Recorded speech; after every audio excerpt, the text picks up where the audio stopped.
All right, well, there she is. She's up on our YouTube screen, and yeah, she's wearing something different today. It is time now for Love Bites. Lifestyle coach Francesca Luca. Love Bites, taking a bite out of love, one question at a time. Love Bites is sponsored by Meineke. Stop by Meineke's Hanover Quincy location today for fast, reliable car care. Go with the name you know, Meineke. Francesca, good morning. Good morning, Mr. Hackler. How are you? I am doing well. Okay, so tell us for the YouTube viewers there, what have you got on there? A special hat? Oh, you want me to play? Hold on. Well, hold on seconds. a second. Hold on. What? So it'll take 2 seconds. Okay.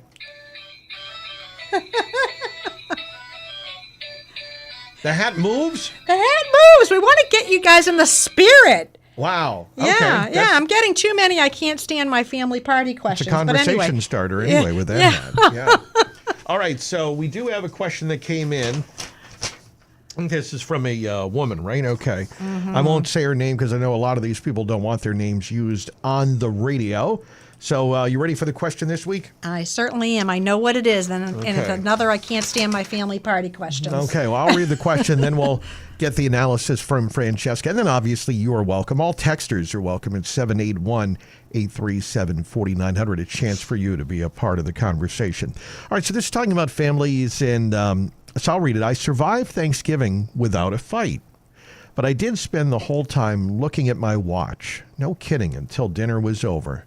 My family dynamics have me on edge. I find myself watching every word I say.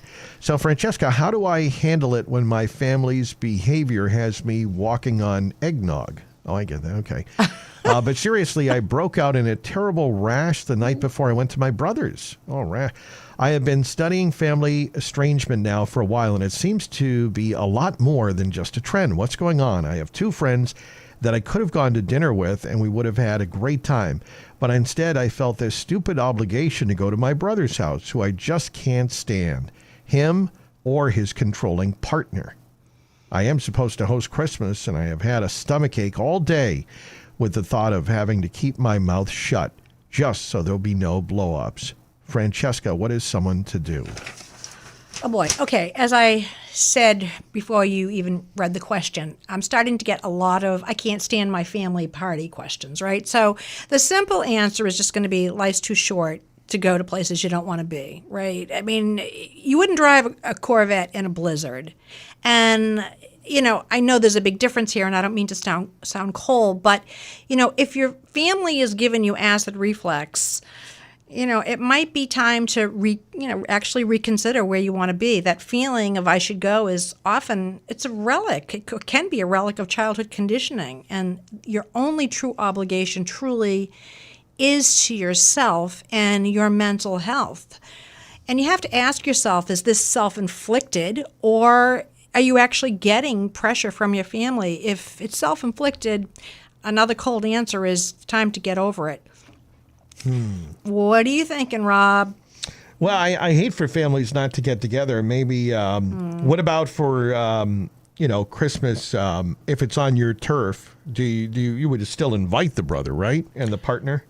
Yeah, well, I mean, again, that really, it comes down to, I mean, this is a tricky one, and I've had a bunch of these questions coming through because obviously it's the holiday season, and so there are serious concerns, or they wouldn't be writing it in the first place. But no, because it is developing in a manifestation not only of emotional distress, but it sounds like it's translating into physical. You know, the aches in the stomach and all of that other stuff. So there are some physical effects of this. Just thinking about it, right? The stress. Exactly. You know, I mean, I could spend an hour talking about this, but since we have a 10-minute segment, here's the rub. If your family is just your basic dysfunctional nonsense, right, go. It's not that big a deal. Go for an hour. But if they're twisted, divisive, evil, then personally, I wouldn't go. I'd grieve the loss and just acknowledge that it's not the Leave It to Beaver family. But I know that's so much easier said than done. And obviously, it's universal. It's a big problem.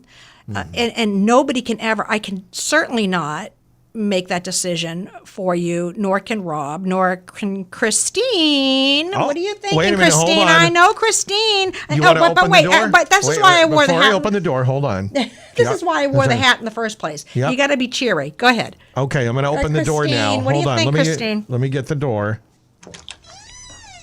Christine, the door has been opened. Oh, thank you so much. I always appreciate it. You're always so polite, Rob. I like that. You know, it's interesting. I was listening to this when you were talking about this. I thought two things. One, is this person really asking for your advice, or are they asking for permission to do what they want? Exactly. Which I think it is. Number one. And number two, you know, they always say everybody has very different tolerance levels and nervous systems, where they say the same fire that heats steel melts butter. And, you know, my feeling is, after knowing all the cast of family characters, I know what to expect. I know who's crazy. I know who drinks too much. I know who carries on. And it's not like it's a surprise. And so I kind of learned to laugh off the stuff that really makes me crazy. Mm-hmm. And you think, you know what? If it's once a year or twice a year, suck it up and go. Yeah. That's just my feeling. If they're truly evil people, then don't go. That person has to stop thinking about it and answer in their gut right away. Do you not want to be there? Is it making you physically sick? Then don't go. And if there's people that you do want to see them at other times of the year. Exactly. Dynamics change, people change. Sometimes some, partnerships will break up. Somebody will pass away, but this person has to make up their mind. But they sound so upset about it that nobody should feel like that at the holidays. No, absolutely not. No. And maybe, and I might even just interject here and say that, ask yourself this question, what am I really hoping to get out of the holidays? Connection, fun, acceptance? Or are you just trying to survive without losing your mind? If that's the case, but you really want to keep the connection, then you know what I say? Go for an hour.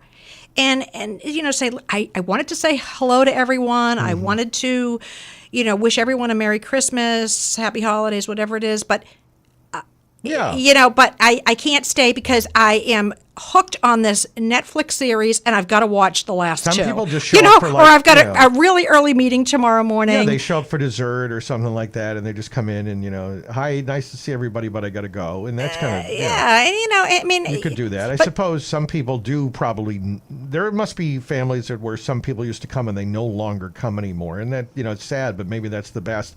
But I don't know. I feel like if I had a brother and they were a jerk or something like that, I might still invite him over, just to give him another chance. And maybe they already have. I don't know. I don't know. But, do the kiss thing, keep it simple, stupid. Okay. And again, but, someone who's breaking out in a rash, someone who's getting stomach aches, someone who's getting acid reflux, I don't know. To me, but I also know that, something, it's one thing to get into a fight but knowing that you're going to reconnect. Maybe it's time to really consider whether or not if you're going to have that relationship at all. And if that is the case, sadly, then you've got some grieving to do, because you're not just grieving maybe your brother or your sister, but maybe their children, maybe whatever it is. So there's a lot of grief that goes with that. But at the same time, you really do have to weigh that out. But you already know that. And I think that what Christine said is just so important. It is really true. Is she asking for permission to not go? Yeah. Because well, some people, that's what they need. That's what they need. That's why they go to a therapist. They're begging. They're begging for a therapist to say. That's why I'm writing Francesca, too. I want to hear it on the radio. Can I not go? You're saying, it sounds like all of you are saying, if it's too bad and you're getting sick over it, just don't go. But it's bigger than that, too. You might even really need to really be rethinking, is this relationship in general, not just for the holiday, but if this relationship is making you sick, then you need to look within and find out what is it that person is actually triggering in me that is making me feel so badly about myself. And these are important questions, but these are questions that you have to turn inward. And so I don't know, maybe instead of going there for the holiday, maybe sit in meditation and really ask yourself some questions. And I know it might sound a little cold, but this is internal work. This is an inside job. Sadly, it is not really anything that, as I said, I can answer, Christine can answer. Rob, that you can answer. So I do wish you a very happy holiday season. And what I would recommend is if you're not going to go, work really, really hard at keeping, being in the spirit, hence why I am wearing this hat, and I will continue to wear it right through till the first of the year. Oh, great. Okay, so we'll be seeing this hat Wednesday mornings. You can see it on YouTube now. I'll put up, there we go, on the camera. I'll just put up Francesca's camera only so you can get a full look of that for you YouTubers or YouTube viewers. You can check that out, WATD Radio on YouTube, WATD Radio on YouTube, because people like YouTube. All right, so Francesca, people do want to reach out just like this woman did.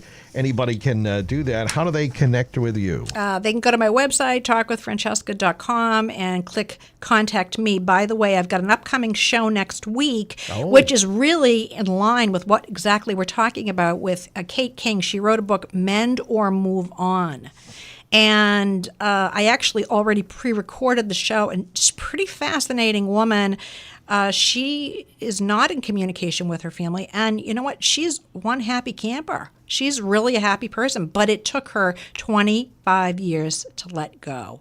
So, again, that is not a suggestion it's not a suggestion to leave. It's just a suggestion to listen to the Francesca Luca Show from 9 to 10 p.m. Yeah, and that show's coming out, next Wednesday? It's going to be next Wednesday, Next actually. Wednesday at 9. Okay. Yeah. 9 to 10. Francesca's on at night. She joins us every Wednesday morning at 9:10. And a little kiss from Love Bites on Tuesdays after 8:26. And no more I hate my family questions, please. Oh, yeah. Send in some other ones. And, that would be great. Send them in for Francesca so she can answer these. Our lifestyle expert. She joins us every week at this time on WATD, sponsored by you-know-who, Meineke. Yes, and feel free to chime in and send us a text with your thoughts. We'd love to hear them. 781-837-4900. 781-837-4900 is Thanks, the text guys. line. Bye-bye. Bye. Bye.